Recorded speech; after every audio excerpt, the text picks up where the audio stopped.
Hey, Mike. Hey, what's up, man? It's Tuesday. I forgot what day it was. It's Tuesday. We're going to drink beer on a Tuesday afternoon because it's the holidays, and we have a special guest. Hey, Matt. Matt from Massive How's it going, guys? Fantastic. Yeah. Just finished. Yeah, I'm excited to drink this thing. Yeah, I've been off of work. I have nothing going on, so we've been tossing this beer around for a while, thinking about reviewing it. So I'm pumped.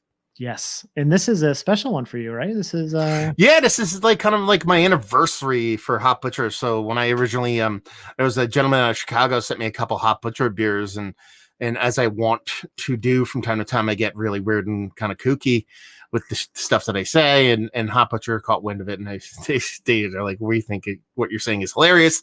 Would you mind if we send you off some beers? And this is actually in the first box they ever sent me, and it was in that box, but I know it's probably one of the first, if not the first beer I ever reviewed by them. And it was almost exactly 3 years ago today. It was on the 2017 December 20th. So it's kind of full circle, awesome, if you will. That beer that Matt is talking about is Milkstachio, which is a milk stout brewed with cacao nibs and natural pistachio flavor, 6%. And it looks like it's a collab with DryHop Brewing, which is a like a gastropub out in Chicago. Yeah. I mean, yeah. I'm the other part of me with this beer is I wasn't blown away by it when I first had it.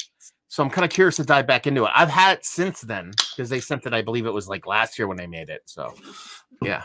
The can art kind of throws me. Like, I expect this to be released around St. Patty's Day, right? And I expect it to be like a nitro Irish dry stout. I don't know why. Well, I think I do know why. It's got a leprechaun on it and it's green. So nut-based beers, you know, would you call that a leprechaun? I call that like a old-timey tough guy. Like he's gonna box like one of these guys, you know, like his arms way out like this, like have at it, sir. You know what I mean? That's the kind of vibe I get off of him. You know what I mean? Like Gangs of New York, but in a Jetsa kind of way, Dan Jetsa kind of way. Yeah, I guess I can do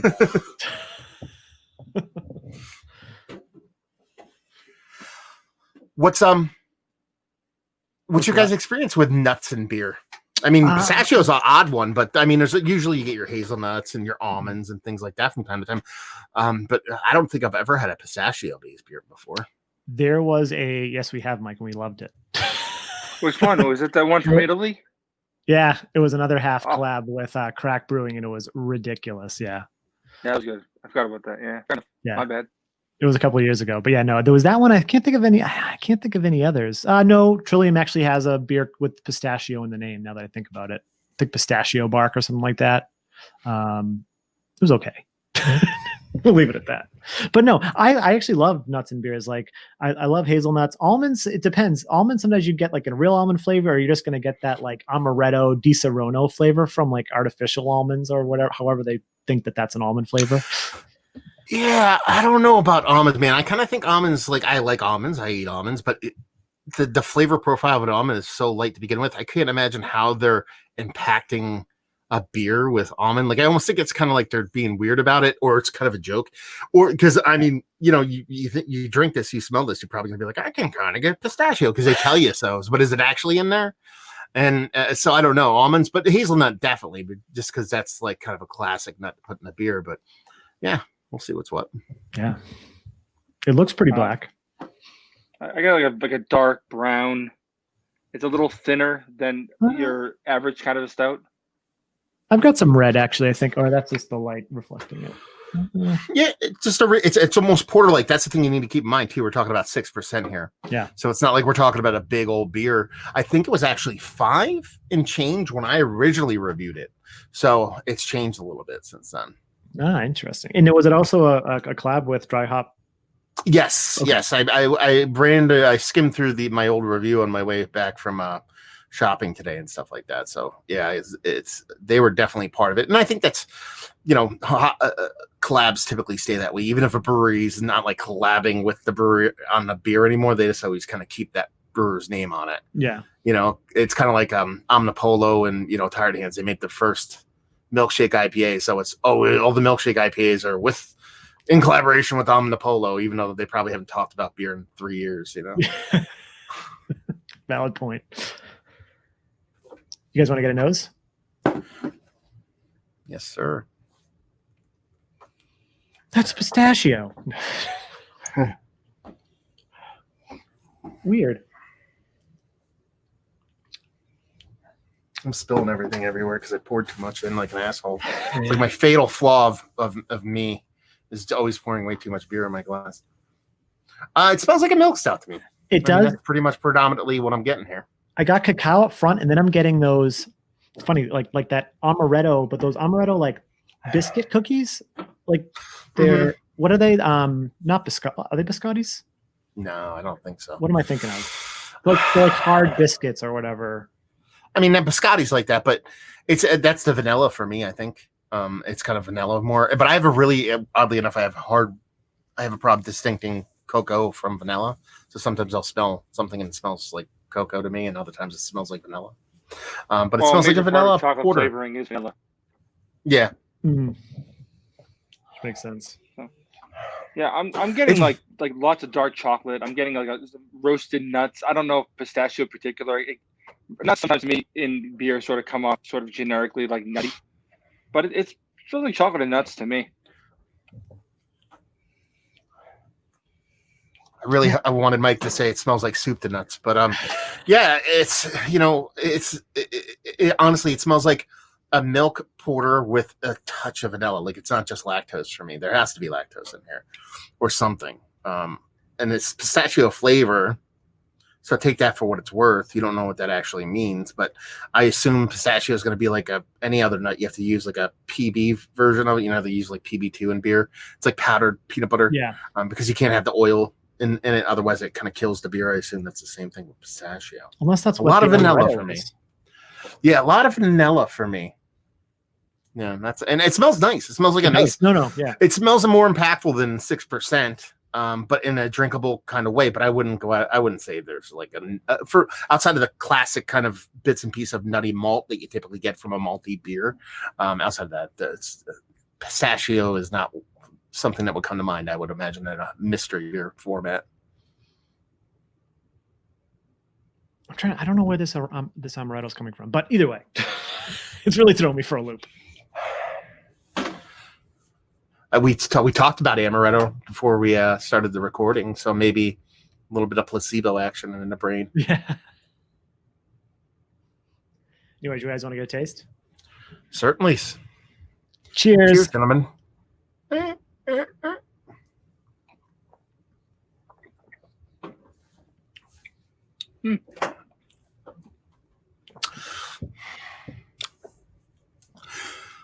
This is interesting. I was curious about something and see if I still perceive it because I'm watching my previous review and it's definitely there, but I'll let you guys go first. Go ahead, Mike.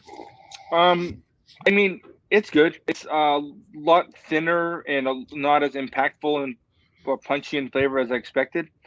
But it sort of follows what I was getting on the nose. I'm getting like some chocolate, a little bit of vanilla. I'm getting like a distinct roasted nuttiness, not necessarily pistachio, just sort of some sort of roasted nut.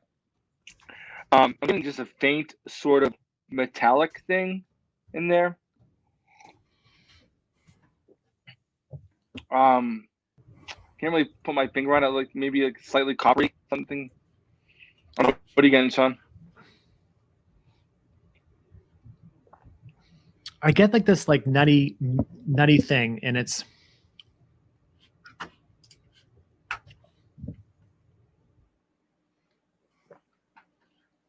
there is nuttiness, but I'm also getting like a sweet vanilla, and like the amaretto that I got on the nose is sort of there, but it's also this like almost cherryness, like cherry cola type vibe with chocolate.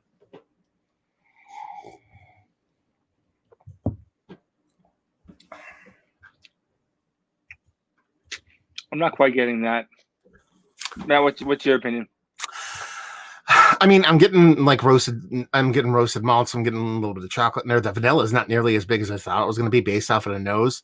Mm-hmm. The one thing that jumps out to me, and I it was in my previous review. It's not me just wanting it to be there. I'm surprised it's actually there. It's like, it's not acidic. It's like alkalinity. It's like minerality. There's something like it tastes like it would be normally like an acidic, like typically in a roasted beer, I'd be like, there's a bittering roasted malt to it, but it's that, but it's not bitter acidic. It's bitter alkalinity. It's like, I don't know, like I work in the pool industry, and it's kind of like, when you're balancing a pool out, you're trying to balance basically acid and alkalinity. Basically, that's what you're working at. And it has this kind of just this acidic thing that is not acidic, and that only word I have to describe it is alkaline. And it's kind of like it's like sucking on a nickel. See, kind I of. was thinking, I was getting almost a metallic vibe, and I think I wonder if you and I are kind of. No, you said it, and that's why I shook my. If you go back when you watch the review, you'll see I shake my head when you actually mention that, because that's kind of what I'm going for. But it's beyond that metallic I typically get from like these darker beers. I mean, a lot of these darker low ABV beers, I tend to get this metallic astringency from, and it's in that kind of ballpark, but a little bit different, a little bit more corrosive. Probably be the better word I could use, and it dominates the beer for me. Like it just not to the point where I can't drink it and I'm like, I'm gonna make a face. Not that I would ever do that, but it's there and it's present. I don't know where it's coming from. I don't know if it's a brewing process. I don't think it is. How many Hop Butcher beers have I had that are dark, and I've never gotten that before? So I doubt it has something to do with their brewing process. So I assume it has something to do with the pistachio, but what do I know? And it's pistachio, natural pistachio flavoring. So whatever the heck else is in that, or whatever that. But outside of that, it's fun. It's got a nice chocolatey roasted maltiness to it. Like I said, the vanilla is not huge, but it's there. Thought it was going to be a little bit bigger based off of nose, and it's just I don't get the pistachio part, but at the same time, I don't know if that's what's causing that kind of metallic thing that me and Mike are kind of vibing with. Yeah, I don't really get the metallicness, but I do get that weird, not weird, but like I get chocolate, cacao, amaretto, cherry. Like I'm getting this weird, unless that's, I don't know. That's what I'm getting. That's sticking with me. And it kind of makes sense, because when we're like that metallic thing is kind of like the same carbonic acid thing that I'm sensitive to, that Mike kind of does, and then you don't. It's not necessarily that you can't taste it, just your body is just wired in a specific way that it probably doesn't come off to you in that way. And I think that's what's coming on here. And I think when I say it kind of dominates the beer, that's what I think it keeps me from tasting the things that could be there, which are probably some of the things that you're mentioning, since it's almost like a barrier to where it's loud enough that it kind of drowns out some of the other subtle notes of the beer, to where I can't really get to them. So it's not so much that what you're saying I'm not getting. Well, that's the case, but I'm not getting it for a reason. It's not that we're tasting two completely different things. It's just we're tasting individually what we're actually tasting. That's my guesstimate on it. Well, that makes sense. I do like it. It does have a distinct roast character that I kind of like. I feel like I like the beer. There's just something that is sort of blocking me from loving it. You know what I mean? I don't know if that's sort of that thing, like, I don't know if it is that weird sort of that thing brought up in particular, that alkaline sort of alkalinity type of thing. But I mean, it's good. It has, it has what it says is in it. They got some chocolate, got some vanilla. It's definitely a milk stout. It has nuttiness to some extent. It didn't bury the lead. Valid. I'm curious. How's this beer perceived, like on Untappd and Beer Advocate and stuff like that? Do people generally dig this? Like, I assume Hop Butcher has a relatively high rating across the board for their beers. I wonder what this beer is ranked compared. I mean, it's probably not going to be as loved as the hazies, just because it's not a hazy. But compared to all the other beers they do, I wonder if it's highly applauded compared to the other ones. I do so little research. I just kind of try to get. No, I'm saying stuff because Sean is going to type it all in and look at it. Oh yeah. Right now. So that's why I took so long. I was just taking up air until he can get there. So fun. It is 3.95 stars out of 5,000 ratings, and it's Draft Magazine's top 25 beers of 2016. Okay. Interesting. Now, like, click on a random hazy, and it just I bet you it's 4142 is the average of their hazies. Yeah, I'm sure their hazies are. No. Well, their hazies are really, really good in the world of hazy beers, you know. Yeah, I'm kind of curious though to see what happens. I think they're starting to hit distro. They definitely are. In other places, because I know some people in New Jersey who have been picking it up. So I'm kind of curious to see how people react to them. You know, outside of Chicagoland. Yeah, it seems like I've been seeing on like some of the Facebook groups I'm part of that it's definitely hitting more and more spots because I knew Kyle got some. We got some down here, but it was like a drop and then nothing and then a drop again. Yeah. So it's all over the place. Yeah, and here's the thing, and I probably said this in my review. I didn't watch the whole thing. If I'm going to sit here and talk about Hop Butcher and whether I like them or not, and how I like their beers, and I enjoy what they do. It's probably one of my favorite breweries for a couple different reasons, especially when it comes to the hazy and dark game. But that's kind of what a lot of people do. They do a lot of good dark beers. They do a lot of good hazy beers. But this is the kind of cut. This is the swing for the fence that a lot of people don't do. A lot of people make a beer and it's easy to put, marshmallow peeps and a fucking dollar bill and some fried chicken in a stout and make a lot of money. And, they do stuff with low ABV pistachio stout. Like, who the fuck wants to drink that? And that's one of the reasons why I like Hop Butcher, what they do, because it's a weird combo. They tried it. I might not love it, but I love the fact that they tried it. A lot of breweries won't do that. And that's probably one of the reasons I dig them so much, because they'll take those cuts. Yeah, no, that's a very valid point. But yeah, no. And also, thank you, Hop Butcher, for sending this, just so we're not burying the lead that that's out there. I'll let you know a secret. I think a lot of people know Hop Butcher sends people's beer, because if you have a YouTube channel, you pretty much get Hop Butcher beers at this point. I think that's kind of how it rolls. Again, when Keith finally gets them, then we know it's hit that level. It's hit the level. Not that bad. I'm not saying that in a negative way, Jeremiah. Relax. Yeah, no, it's a fun beer. It's a fun box, man. I did one of their beers last night. It was good. I haven't had you guys the new one yet. And you guys luck out, because they send doubles to everybody. So a lot of breweries, when they send stuff off, they only send off singles, And so when you guys get doubles, it's awesome, because then you get to review them together in COVID times, as opposed to, you know what I mean? Stuff like that. So it kind of works out pretty cool.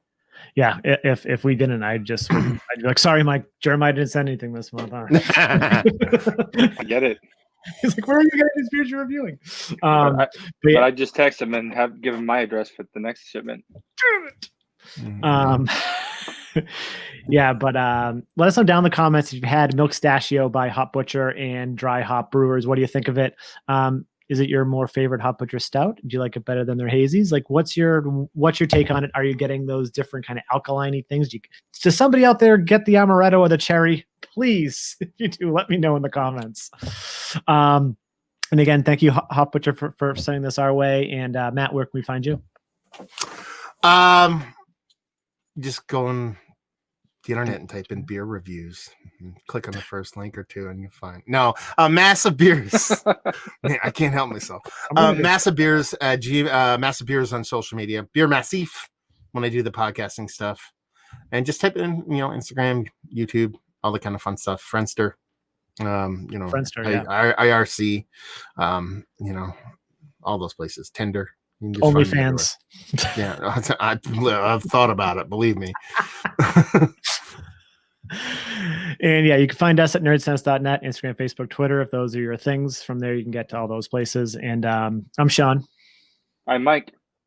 I'm Matt. And this is Nerdsense.